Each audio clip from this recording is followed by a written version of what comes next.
tall person. Good afternoon. I'm so happy to see everyone here. My name is Larissa Armstrong. My pronouns are she and her. I served as the chair of the search committee along with my fellow committee members, and I'm going to call you out and embarrass you a little bit. If you would please stand when I say your name. Sarah Curtis, Barb Dallinger, Ella Escobedo, Doug Lamb, Pamela Muirhead, and Casey Radliff. I got to serve on the committee with all these wonderful people to select Reverend Gant as our minister.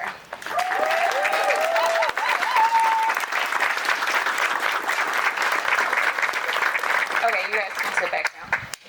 On behalf of the search committee and the rest of the congregation of the Unitarian Universalist Church of Bloomington Normal, I am honored to welcome you all here to the long-awaited formal installation of Reverend Rebecca Gant. After 2 years of stress, isolation, and uncertainty from the COVID pandemic, it is a joy to have so many UUBN congregants, visiting clergy, and the friends and family of Reverend Rebecca Gant here to celebrate with us today. Woo-hoo. A little housekeeping, because what is a UU service welcome without some guidelines? We are holding the event outside to maintain COVID safety for all attendees, and so that we can see each other's smiling faces for this momentous occasion. You can remain unmasked during the service if you are comfortable with that, but we do ask that everyone put masks on prior to singing, and masks are also required inside the church, so please put your mask on before entering the building. Again, we are so happy to have you all here today to formally install Reverend Rebecca Gant as our minister. Thank you so much for coming, and we hope that you will stay after the ceremony for fellowship.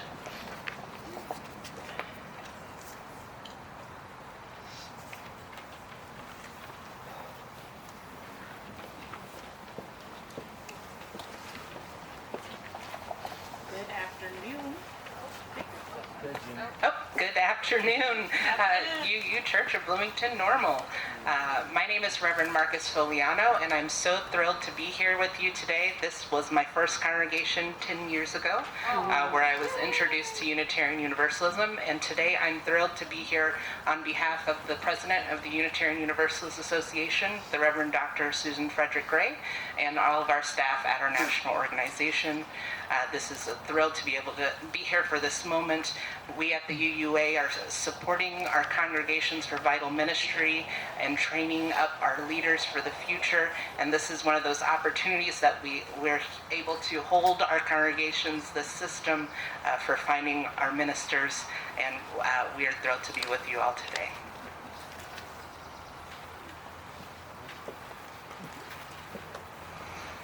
Good afternoon, everyone. Hi. I am Reverend John Coffey. I'm a community minister based in Knoxville, Tennessee. I serve our congregation, the Tennessee Valley Unitarian Universalist Church there.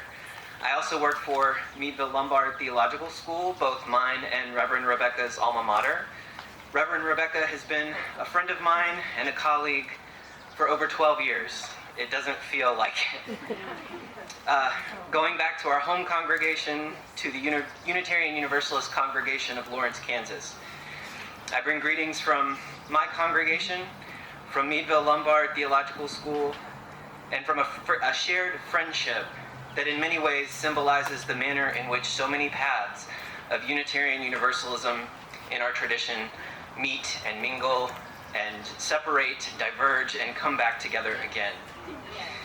I also bring proxy greetings from the Reverend Sharon K. Dittmer of the Midwest Region staff of the UUA and the Unitarian Universalist Association. Reverend Dittmer serves as the regional primary contact for your congregation, and we are both delighted to be celebrating the installation of Reverend Rebecca Gant as the minister of the Unitarian Universalist Church of Bloomington Normal, Illinois. Reverend Dittmer writes that since the congregation's founding in 1859, you have had an outsized role in local, state, and national politics and education. The installation of a minister is a significant moment in the life of any congregation. It represents a profound commitment that the congregation and clergy alike make to one another for a shared partnership to live the mission and ministry of the congregation together.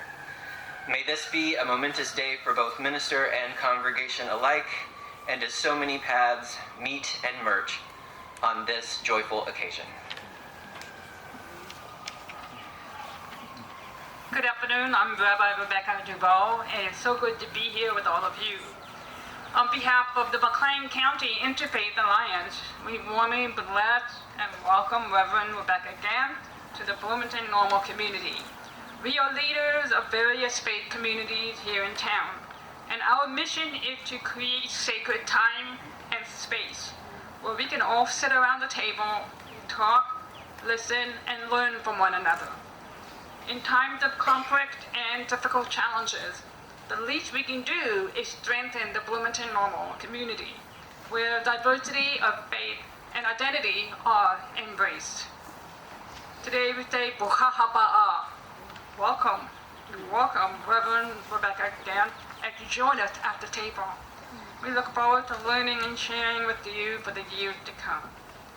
By the way, my congregation is across the street, for those who know, MMT, and your congregation will have to be very clear as to who your faith leader is.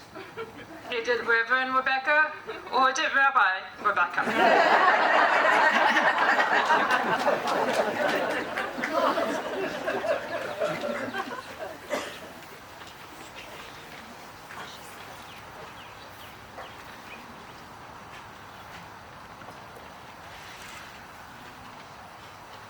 The ritual of welcoming and honoring ancestors is an ancient spiritual practice found in so many cultures and traditions.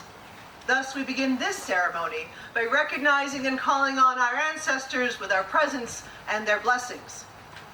From our histories, our ancestors call to us asking whence we come and how and whither. We are grateful for their gifts, their lessons, and their challenges, calling us into accountability and responsibility to fulfill their hopes and aspirations for what they dreamed be ours to do. And we now invoke their presence here. We call on you, O ancestors of this place, and of all the places we come from, all the way back to Africa through the creation of the world and into the stars. We call on you, O ancestors of our blood and our bone and our breath and all of the spirit of life. We call on you, O ancestors of all the peoples of Bloomington Normal, those who strove to build beloved community, representing diverse cultures and traditions, especially the indigenous community of the Kickapoo people and other peoples known and unknown from these traditional lands that we live upon. We call upon you, our activist ancestors, those who struggled and fought and died for justice and the freedom and the liberation of all people, and who challenge us to honor the fullness of each and every human being. We call upon you, our early Unitarian and Universalist ancestors, lay people, ministers, who brought forth and built our faith traditions here in Illinois and in the Midwest of these United States.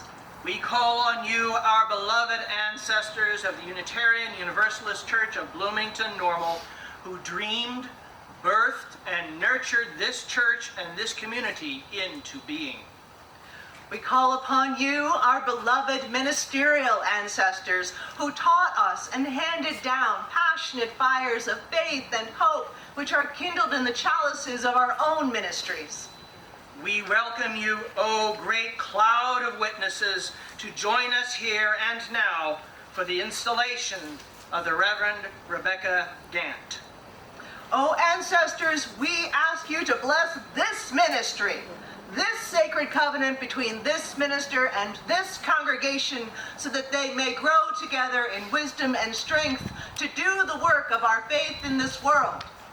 Bless them and bless us, that we may lift each other's burdens and be guided in each other's paths. We ask now that the participants gathered here and everywhere to please join us in saying together, "Ancestors, be with us and bless us." Please say, Ancestors, be with us and bless us. "The ancestors are with us and we are blessed."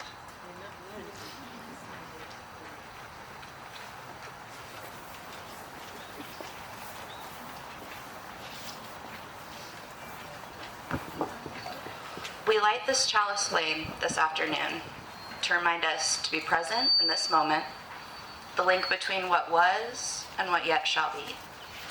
May this flame gather us in and hold us in joy and gratitude.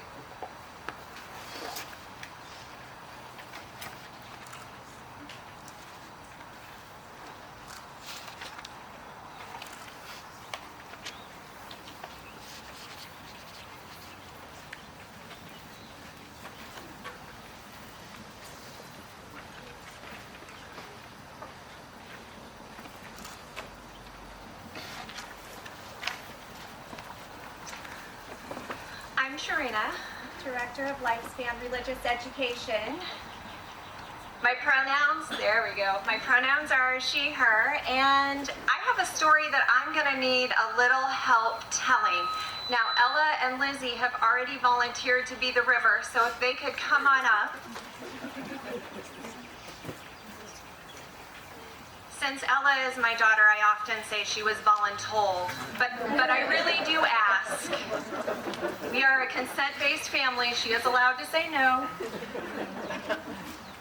You could take this in and head down the aisle.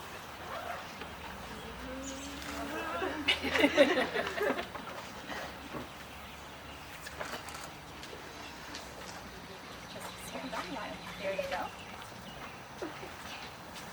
So now we have a river, but we have a few other parts. These parts are really easy. You just have to hold your animal and come up to the river when I call your animal out. So who would like to be the bear?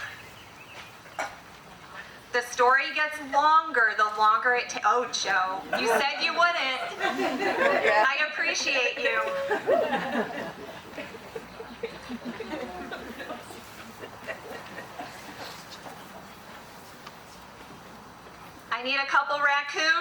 I'm a raccoon. Raccoons? Larissa, you're a raccoon? Absolutely. 100%.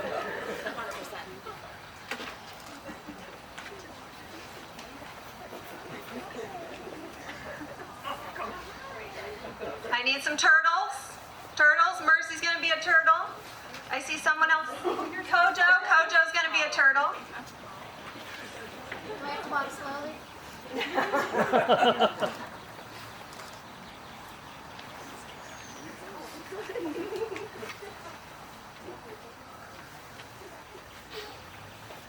We have a beaver that Alejo was also volunteered for. Alejo, where's Alejo? There's Alejo. And I have a frog and a duck. Who wants to be a frog and a duck? Frog? Somebody.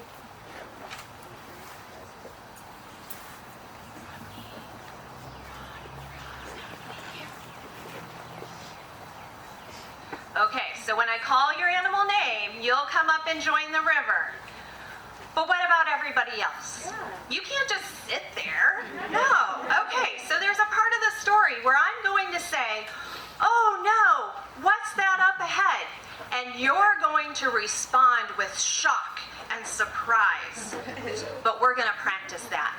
"Oh no, what's that up ahead?" Perfect, perfect, perfect. Now, the other thing I need you to do is while you listen to the story, I need you to think about where you are. Do you see yourself in this story? Do you see other members of our congregation in this story? So think about your part in the story I'm about to tell. Are we ready? Think we can do this?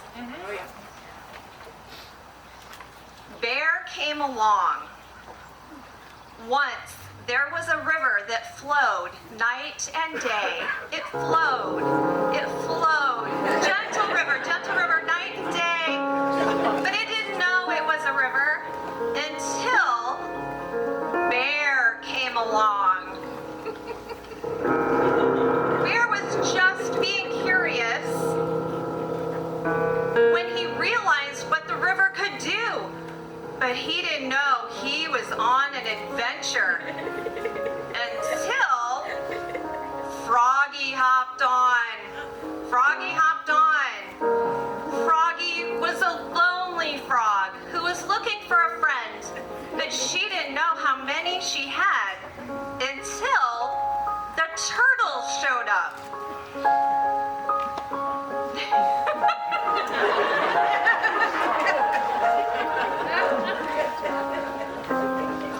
The turtles tried to warn them about the things that could go wrong, but they didn't know how to enjoy the ride until Beaver climbed aboard.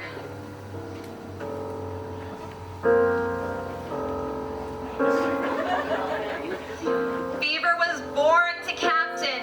He knew exactly where to go, but he didn't know about the detours until the raccoons dropped in.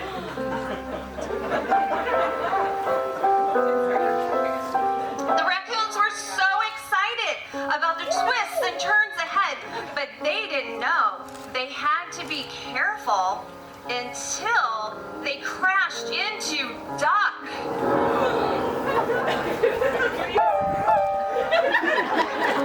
Duck was so content being right where she was, but she didn't know there was a world to see. And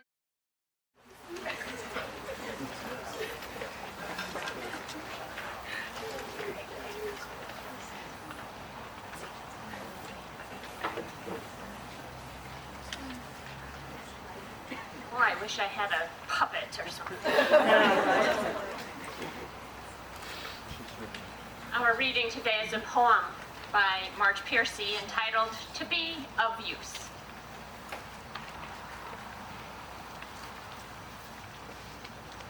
The people I love best jump into work head first, without dallying in the shallows, and swim off with sure strokes almost out of sight.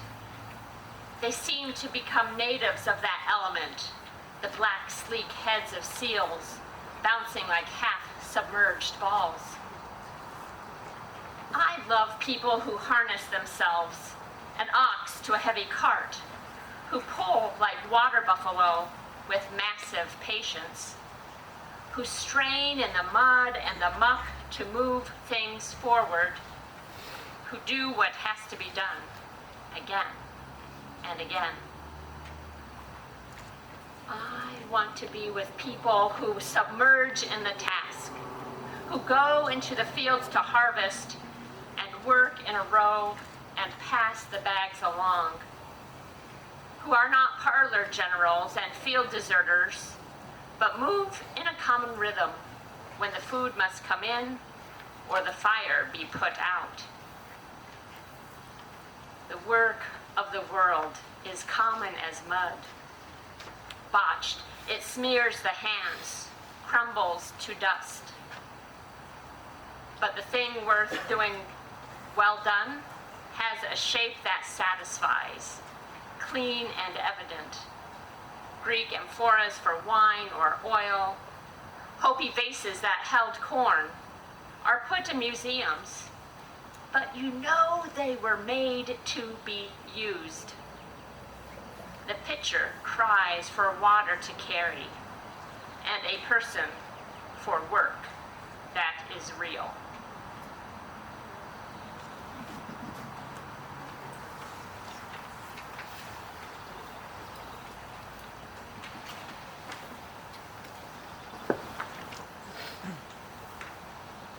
Greek amphoras for wine or oil, Hopi vases that held corn are put in museums, but you know they were made to be used. Those amphoras may not be the only things headed for the museum. The British poet Philip Larkin wonders, when churches fall completely out of use, what we shall turn them into. If we shall keep a few cathedrals chronically on show, their parchment, plate, and pyx in locked cases, and let the rest rent free to rain and sheep, shall we avoid them as unlucky places? Or after dark will dubious women come to make their children touch a particular stone, pick simples for a cancer, or on some advised night see walking a dead one?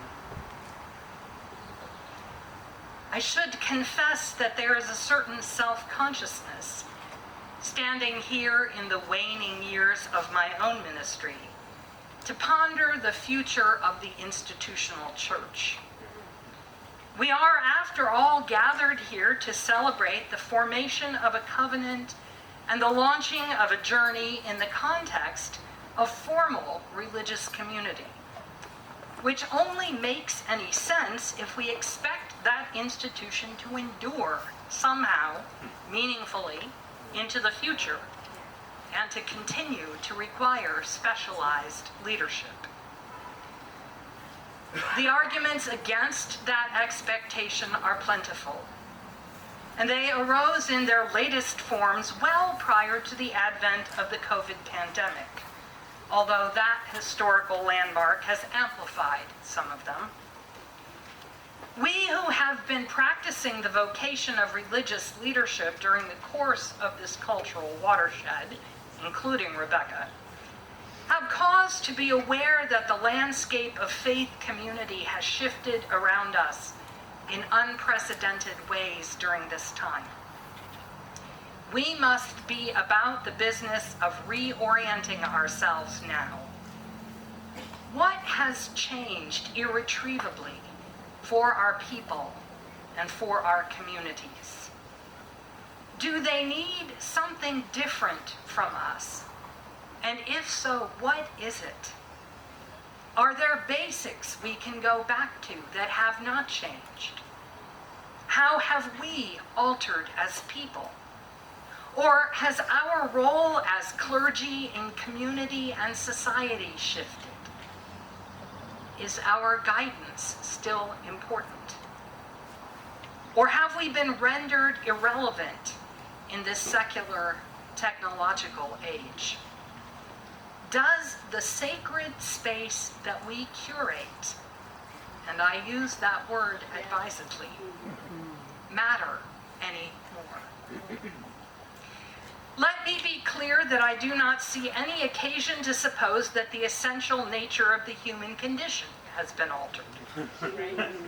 The existential problems that have always confronted our forebears, our ancestors, confront us still.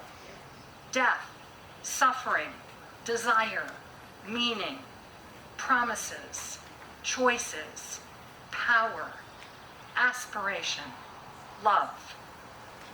We are still that kind of creatures, still pestered and stumped by the same cosmic trick questions, still bound together in the open limbic loop of a social species, still negotiating our unique identities out of and amidst that interdependent web and that longing for beloved community. The coronavirus didn't change any of that. Nor has globalization or the climate crisis or the explosions of technology or anything else that preceded it. However, I don't know about you, but I am not storing my olive oil in carved stone vases or my corn dried in woven baskets. Things wind up in museums because in some way the culture moves on. And there is also the human impulse toward anamnesis, the act of not forgetting that informs ritual and myth and poetry, all of which concerns us this afternoon. The form of things changes, even when the things themselves do not.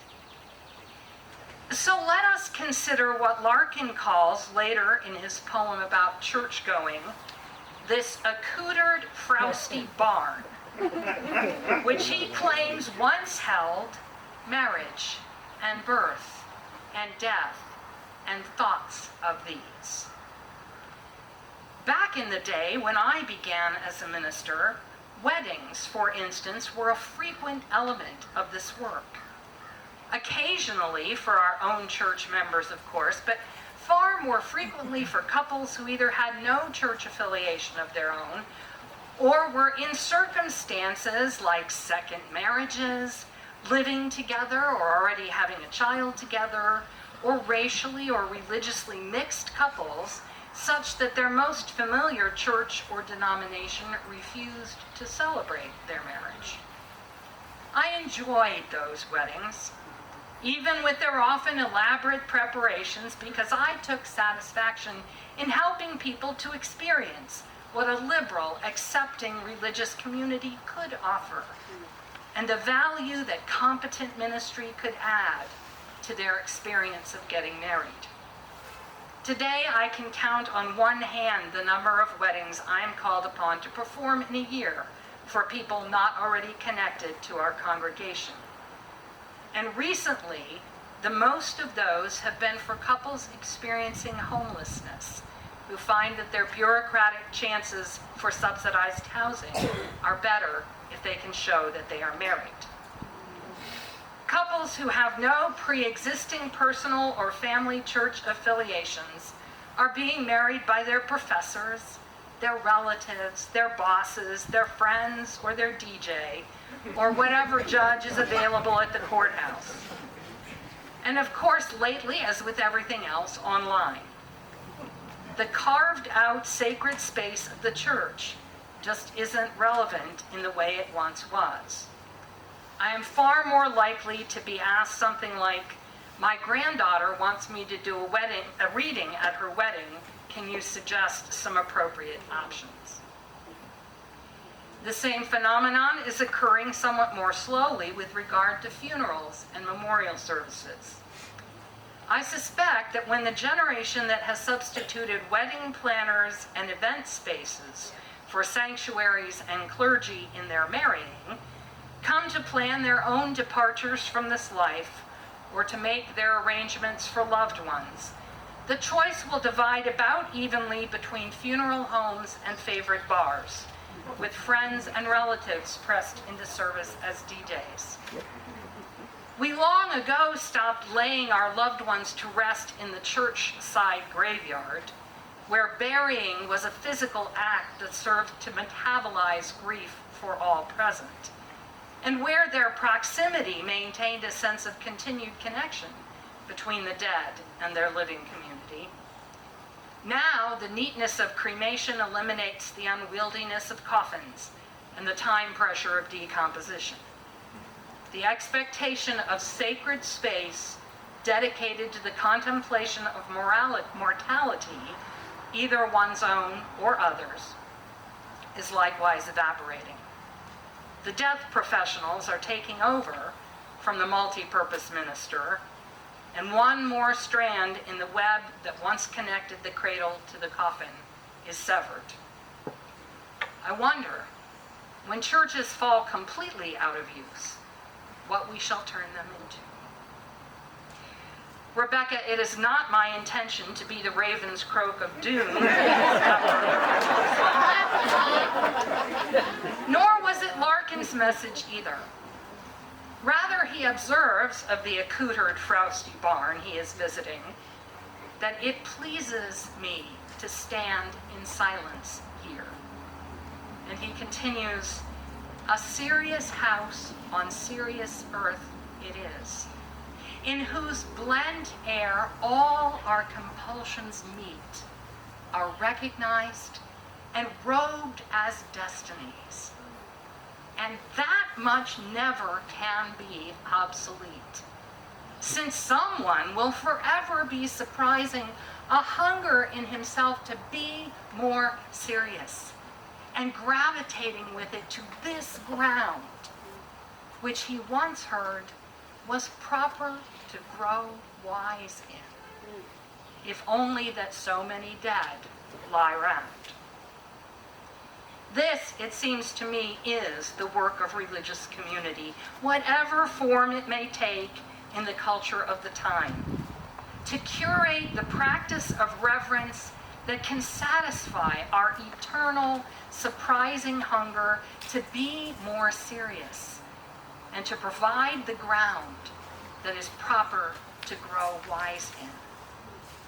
I want to suggest to you and to all of us on this auspicious afternoon that if we would build such a serious house on serious earth, we must undertake Marge Piercy's call to be part of the work of the world, reaching out with a compassionate and practical response to the needs of those around us.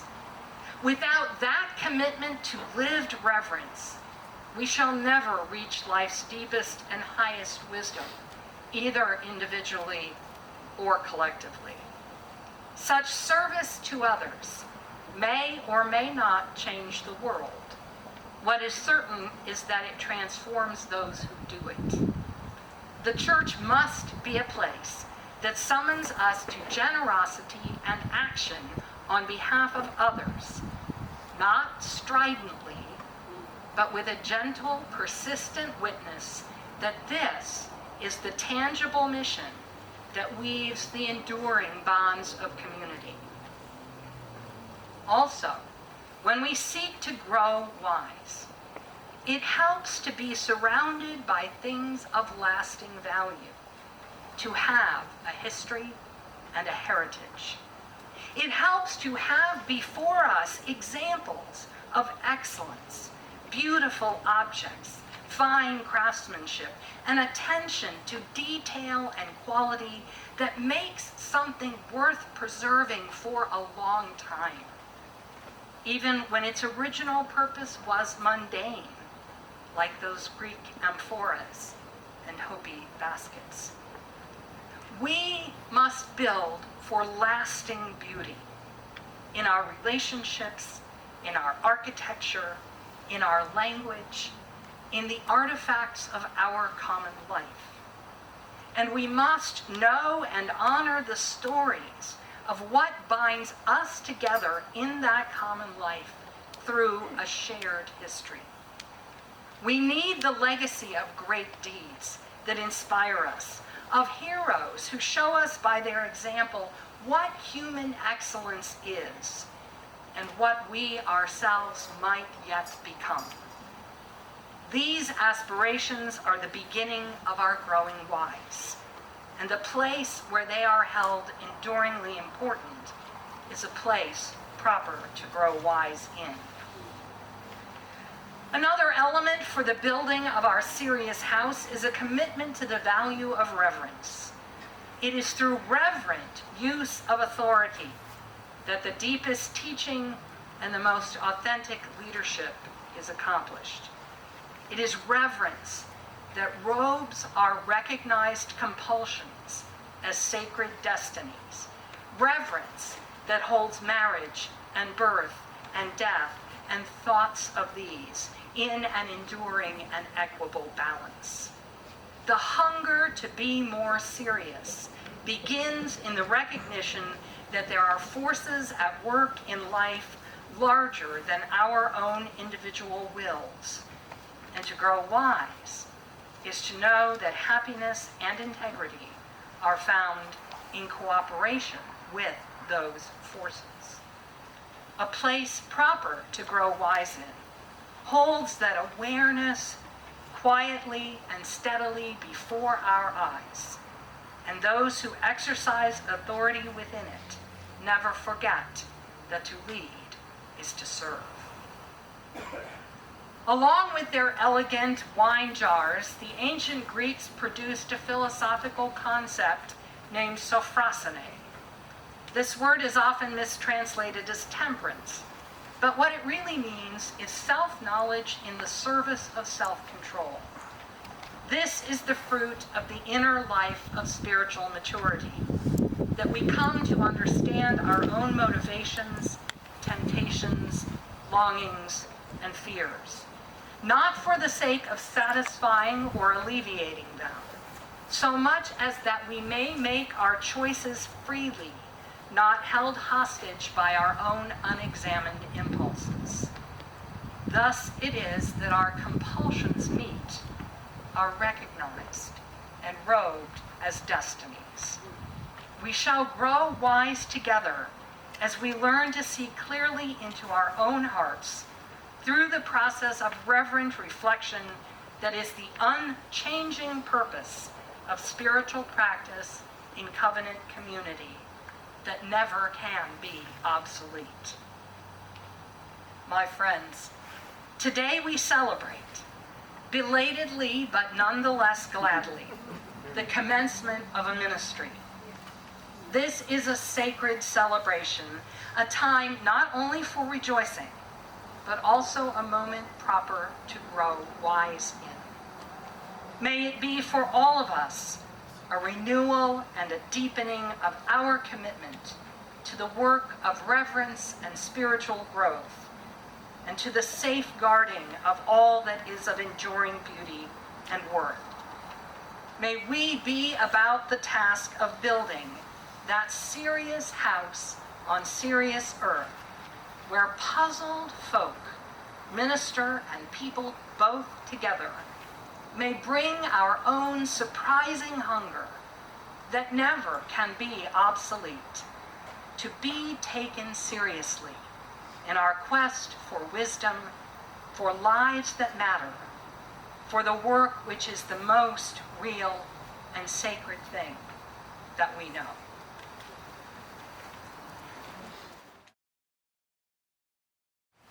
Through the history of our tradition, people of all backgrounds and identities have felt the deep call to serve, the call to ministry, the call to contribute to something that serves the work of the world.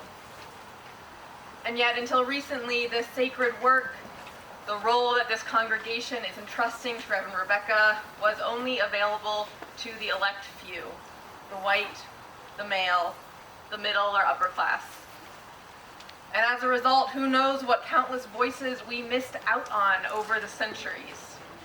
What inspiration, what leadership that our faith could have been shaped by. We have thankfully come far since those early days, with more than half of UU ministers ordained today being women, and with committed leaders inspiring ongoing efforts to center the vital ministries of UUs of marginalized gender, sexuality, and racial categories. The call to ministry does not discriminate. It comes to the hearts of UUs in every class and category. And yet there are still many, many UUs who hear the call and never make it into any pulpit. The road to ministry is long and hard, and becoming a UU minister can be financially grueling. We UUs require our ministers to have a Master's of Divinity, which means beginning their careers with an average of $55,000 in student debt. It's a simple fact that not everyone can afford to take on that debt. And we are missing out on the voices of working class UUs, Black, Indigenous, and UUs of color. Not everyone can afford to become a minister. And we can't afford to lose them.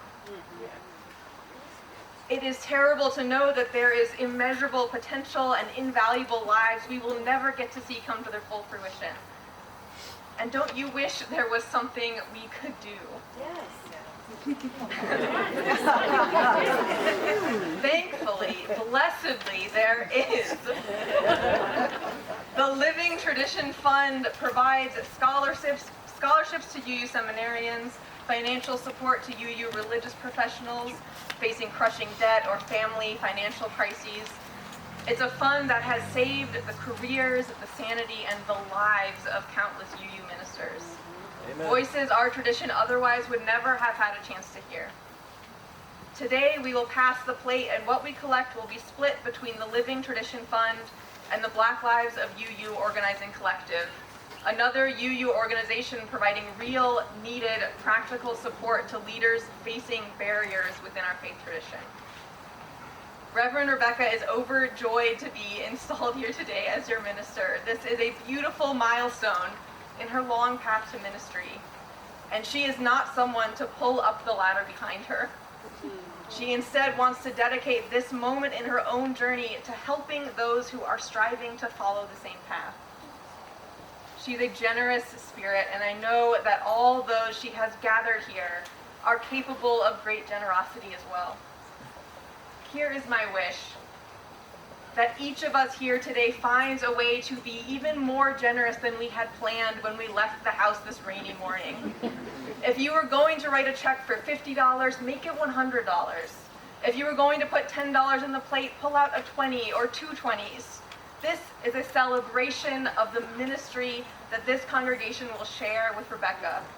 It is a commitment to a larger faith tradition, to a future that continues to expand beyond the limitations of our history. It is my honor to make my own contribution and to ask you for yours. Checks can be made out to UUBN with installation offering in the memo line, or if you're a church member connected through the Vanco mobile app, you can donate through there. Here's mine. Know that your generosity is everything. It is everything. And thank you for all you're able to give.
Hedden. I'm board president here at UUBN. My pronouns are she, her.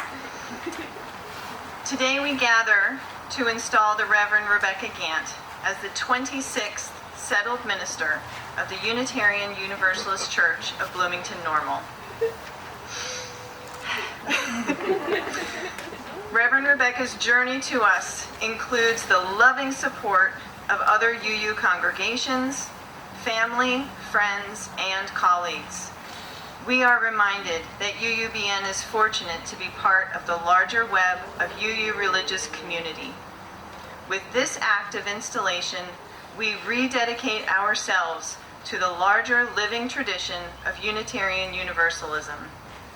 And although today we will recognize Reverend Rebecca as our duly installed and settled minister, the ministry of this congregation belongs to all of us. Yes. So I ask members of UUBN, are you ready to covenant together in this shared ministry? We are. Wonderful. Reverend Rebecca, we have chosen you as our minister. We have called you to live among us, to make our concerns your concerns, and to lead us as you are able in the paths of hope, righteousness, and peace. We offer you a free pulpit, the cooperation of our hearts and hands, and our resolute goodwill as you continue your work among us. This act of installation is a symbol of the covenant between the congregation and our chosen minister. It is with great joy that we affirm this relationship today. Are you prepared to accept the invitation of this congregation to its ministry? I am. I'm so glad you said that. Members of UUBN, please rise in body or spirit and join me in reading the words found in your order of service. We, the members of the Unitarian Universalist Church of Bloomington Normal, do hereby install you, the Reverend Rebecca Gant, as the minister of our congregation. We call you to dwell among us, speaking the truth in freedom and love, ministering to us in our joys and sorrows, expressing the wonder and mystery of life, and encouraging each of us to fulfill our unique ministries. We would have you lead us into a deeper connection with everything holy and into a wider commitment to justice and compassion. We will support you as we support one another. We pledge ourselves to join you in embracing the ways of truth, justice, and love, so that together we might be a blessing to the world.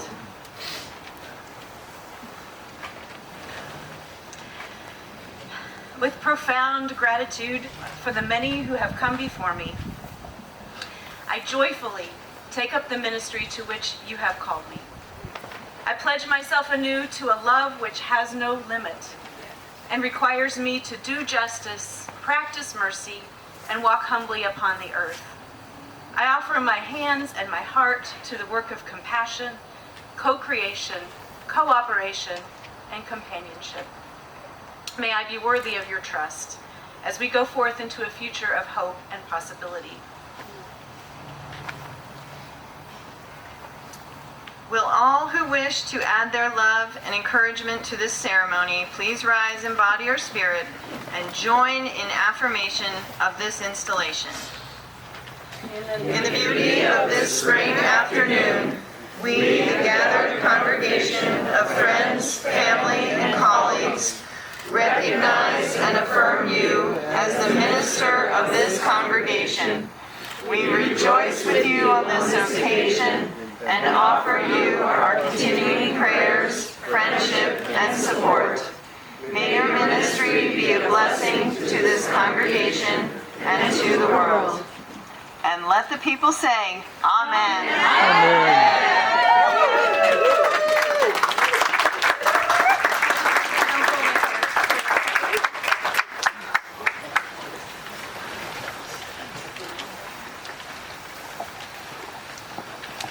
I'm pulling up the shortest person that's been up here, so I'm just going to take it off.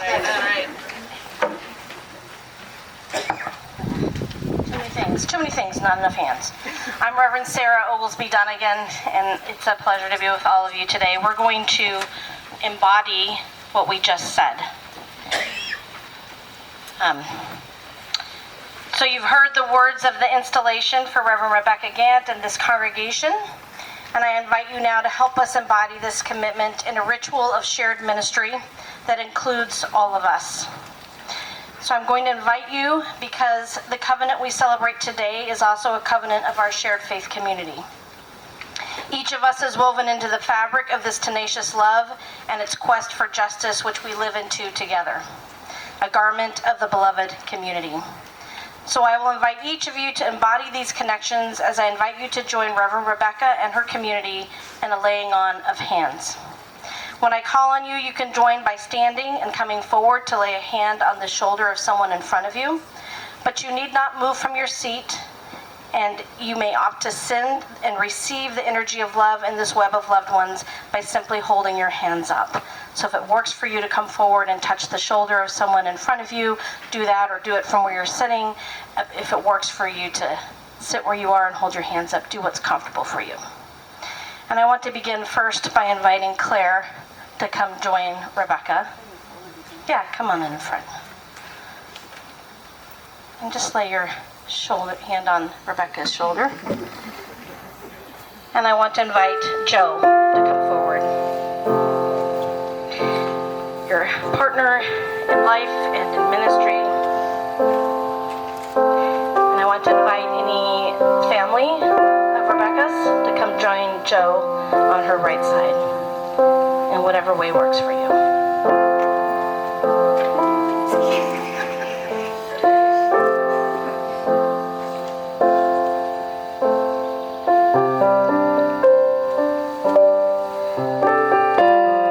And if you're a member of the team that helped bring Rebecca here, or you serve on the board or some other leadership, come join Claire on the left side here.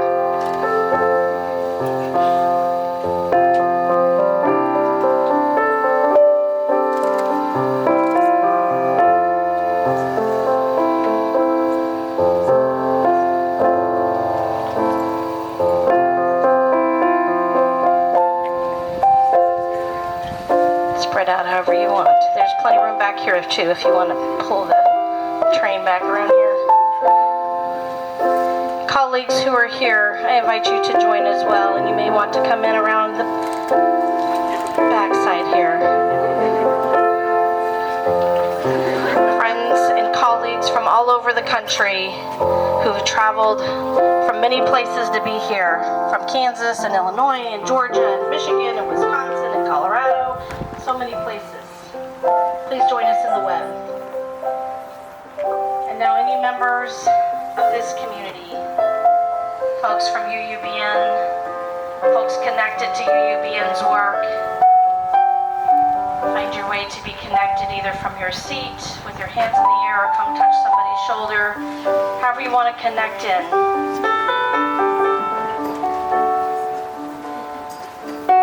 This gathering spans many different parts of the country and many different experiences in Reverend Rebecca's journey here, as well as many leaders and shared ministries in the life of Unitarian Universalist Church of Bloomington Normal.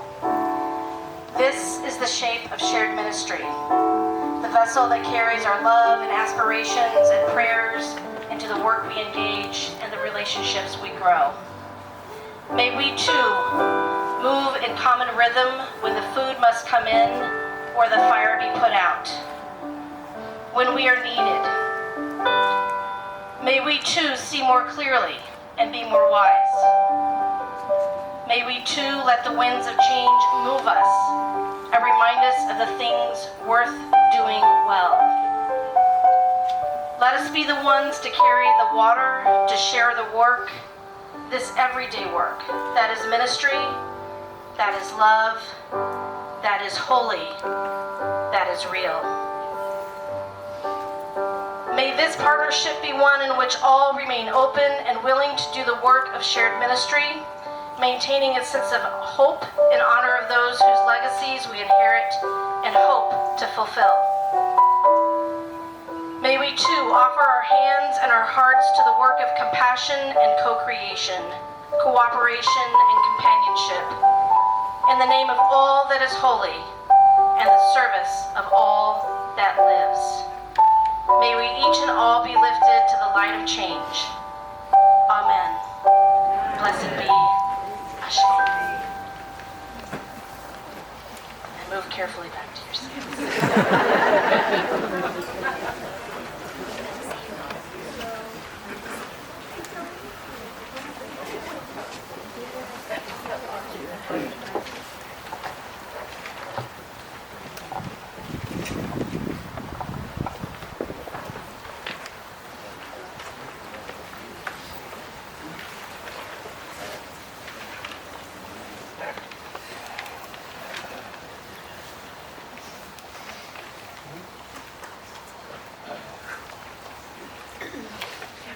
Good afternoon.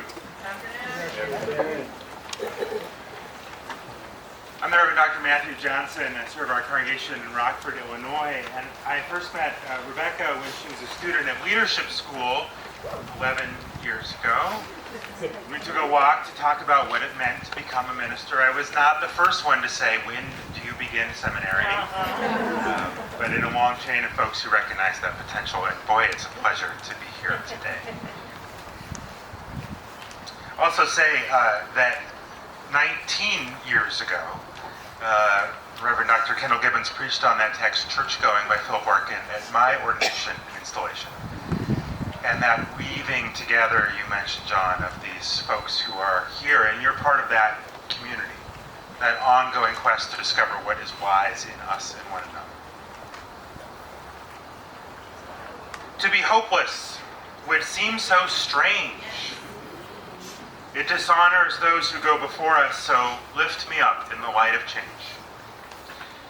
I am tasked with giving you, Reverend Rebecca Gant, instructions on the occasion of your installation as the minister of this church. As your mentor, I get to give you instructions pretty much every month. So what can I add today to what I've already said? So I'm taking as my text for this charge to the minister these lyrics by Holly Near, which you heard in the offertory a moment ago. To be hopeless would be so strange. It dishonors those who go before us. I'm not sure that after the last 2 years feeling a little hopeless would seem that strange. It's been rough. Division and destruction, death and despair. We've put on a brave face. You've done great work here, entering a ministry when it was fully remote, but it's been hard everywhere. And hopelessness for our democracy, for our collective care for each other, for the earth on fire, seems like a perfectly reasonable response. But it dishonors those who go before us. Our predecessors in this ministry are on my mind today on this occasion, and I don't just mean those 25 other settled ministers who have served this church in Bloomington Normal or my predecessors in Rockford. I mean all of them. Going back hundreds of years in this tradition, men, women, people who were faithful to their conscience, who met the moment, who faced revolution, civil war, Cold War, depression, panic, disease, who made their congregations stops on the Underground Railroad, who marched in Selma, who formed the backbone of the clergy consultative service, directing people who needed abortions to doctors who would perform them before 1973 were dusting off the old plans. Women who served our congregations before they were allowed to vote. People who preached with fame and those who toiled in obscurity. Not all of those who went before us are models, of course. Some isolated themselves, some inflated their egos at the expense of others, and far too many abused their trust and role to gratify their lusts. We are aware of the dangers and disasters which litter the roads of the past. But there are also so many beautiful way stations. Faithful, loving, courageous examples of what it is to do this work in hard times. To be faithful to God, not Caesar. To love your people for their sake and not our own. To preach the truth as we see it, to learn something new all the time, to organize, to collaborate, to bear witness. Did they sometimes feel hopeless? Yes, of course they did. And they prayed, and they met with their colleagues, and they read, and they took a walk in the woods, and they took a nap, a sabbatical, a long nap, and they came back at it. And it was beautiful. And it is beautiful. Here's the thing. Someday in the future, in the grand scheme of things, not that long from now, or maybe long from now, someone will do this work, this beautiful, hard, life-giving work, and they will think of those who went before, and they will draw inspiration and courage from that example, and the person they are thinking of will be you. Yeah, it's true. It's true. You, your work, your ministry is a blessing to the now, and to the future, and to generations yet to come. So this is my charge. Be hopeful, despite everything. Be inspired by our predecessors and our contemporaries, and by those who we think we are teaching, but who are teaching us. In this ministry, in this midst of everything, to remember that this is holy work. This is worthy work. This is loving work. I think of a short poem by Susan J. Erickson who writes, I confess today I got lost in technicalities. Like folding an origami crane, I paid so much attention to folding, bending, and creasing the right way that I didn't notice I was creating a colorful creature with wings to fly and soar. Tomorrow let me be aware of the miracles that unfold. So, it's for you, put on your desk. Don't forget, this is my charge. Your ministry is unfolding miracles for today and tomorrow. You will give your people hope even when you feel hopeless. It's true. You will. They will remember your love and your heart long after you are gone from here. After they forget your name, they will remember your heart. It will live in those walls and in the people who will come here seeking hope when times are hard again. So be aware of the miracles you are unfolding and love them and be not afraid. I am so happy for you and for this church and offer my most sincere blessings on this day.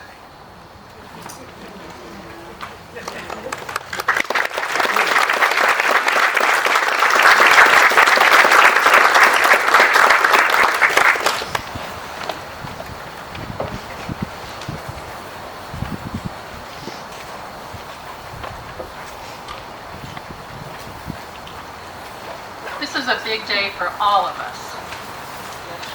As Rebecca's minister when she joined her first UU congregation, I assure you that none of us there were surprised when she finally announced her decision to enter the ministry. Right? Right? We'd already known for years. And we're thrilled to see Reverend Rebecca happily installed in ministry with this healthy, vibrant UU congregation. Bless you for recognizing and affirming the gift of her ministry. It's a chaotic time for new beginnings. It seems like almost every week a new horror is visited upon us by a court, a power-hungry leader, the random workings of the natural world, bringing new or enhanced ways to harm the vulnerable, which is ultimately all of us. In the process, we have been changed. The ways we do church have changed. As an institution, we've always looked to the past to guide us in serving the future. Yet, today I'm reminded of these words by Anthony DeMello. The explorer returned to his people, who were eager to know about the Amazon. But how could he ever put into words the feelings that flooded his heart when he saw exotic flowers and heard the night sounds of the forests, when he sensed the danger of wild beasts or paddled his canoe over the treacherous rapids? He said, "Go and find out for yourselves." To guide them, he drew a map of the river. They pounced upon the map. They made copies of it for themselves. And all who had a copy considered themselves experts on the river. For did they not know its every turn and bend, how broad it was and how deep, where the rapids were and where the falls? I charge you, UUBN, as you forge together into this great unknown, to be aware that maps, or the way we've always done it, may no longer serve you well. Dare to cultivate your sense of adventure. And I charge you to honor the trauma that these last 2 years have wrought. As a congregation, you have found new strengths, unexpected skills, creative solutions, a new minister. But this has also been a time of great loss on many levels. Attend to your grief. Proceed together not with lowered, but with open expectations. Dare to be vulnerable with one another. Expect to both give and to receive an abundance of grace. Even as you relish the comforting familiarity of being physically together in beloved community, I charge you also to boldly engage with the world beyond your cherished walls. If there were ever a time that the world needed your witness, if there were ever a time that it needs your compassion and your action, if there were ever a time that a deeply wounded human community longed for a saving faith, that time is now. Reach out. Show up. Respond. And finally, UUBN, I charge you to work faithfully with your minister to live into your shared ministry. Your mission belongs to you. And Reverend Rebecca is here to support and inspire and challenge and learn. Nurture an awareness that you share this ministry even when, especially when, you have to make it up together as you go. Ask questions. Stay curious. Talk with each other, not about each other. And don't forget to laugh. I promise you that Reverend Rebecca, in her own gentle, compassionate way, is blessed with an irreverent sense of humor that will serve you all well during the hard times. Your bold, creative, loving, shared journey is already well and wonderfully underway. Today we celebrate that faithful new beginning and look forward with joyful anticipation to all that's possible to you as co-creators of a better future.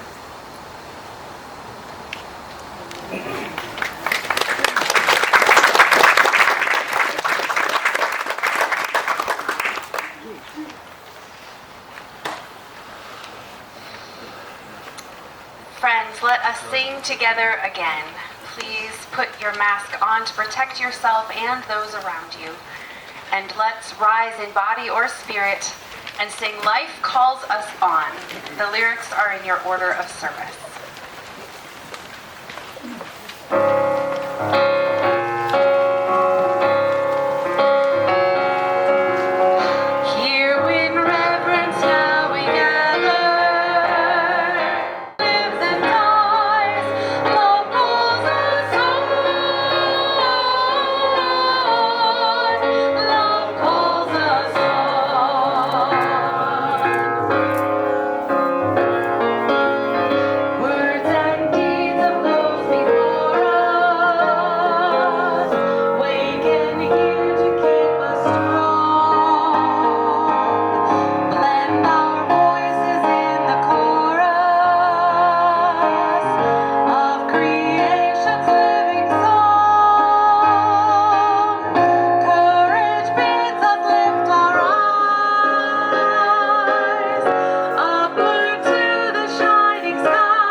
We would like to present Reverend Gant with a gift from the congregation of UUBN.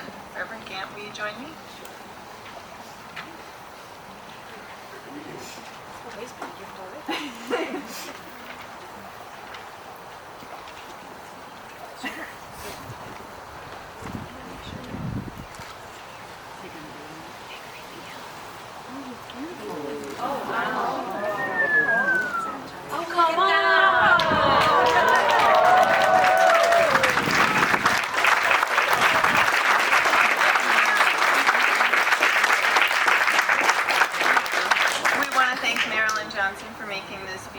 Desk lamp for Reverend Gant to light her work and for her to shut off when it is time to rest.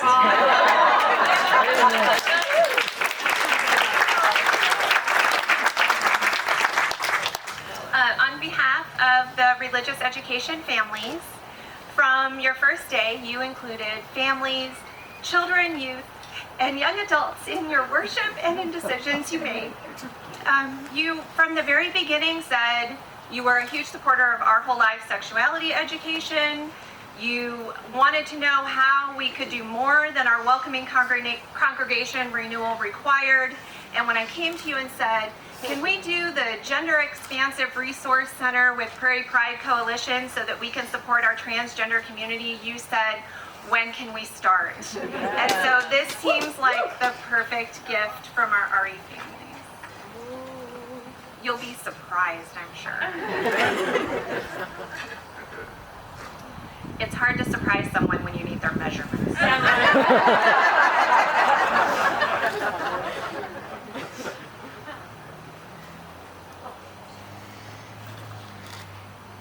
Keeping up the suspense.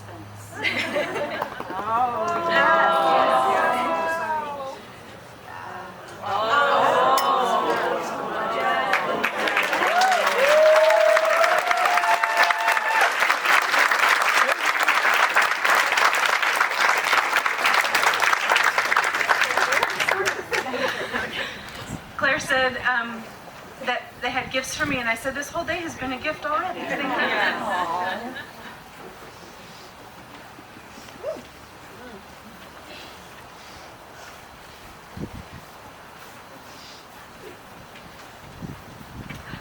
Hi, I'm Ella Escobedo. I had the honor of being on the search committee, and I would like to invite everyone to join me in saying the extinguishing chalice words that should be at the bottom of page 4 in the order of service.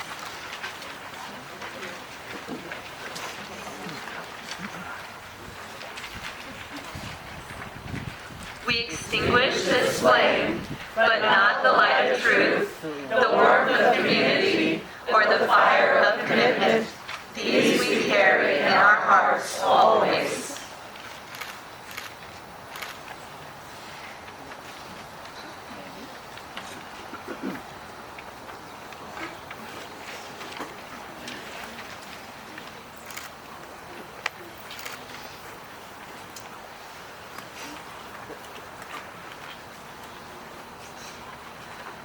Oh, what a beautiful day. Whew. So as soon as I'm finished talking, we have some music for you from a Kansas songwriter, singer-songwriter, blues singer called Kelly Hunt, and we're going to play a recording of that for you tonight, and it's very danceable, and so I hope dance in your seats, stand up and dance, but make your way back. There's a reception that will be just in the back of the tent. And before I give the benediction, I need to express my enormous thank you to the Installation Planning Committee. Can I get a round of applause?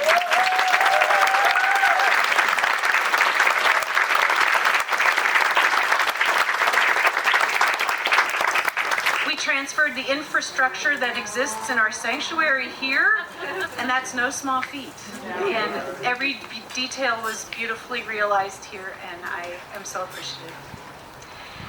So, the benediction.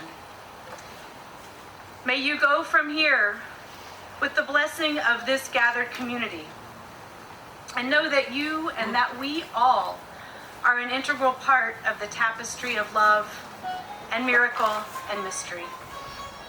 May you go from here and share that very good news with our hurting and troubled world. Amen. Amen. Amen.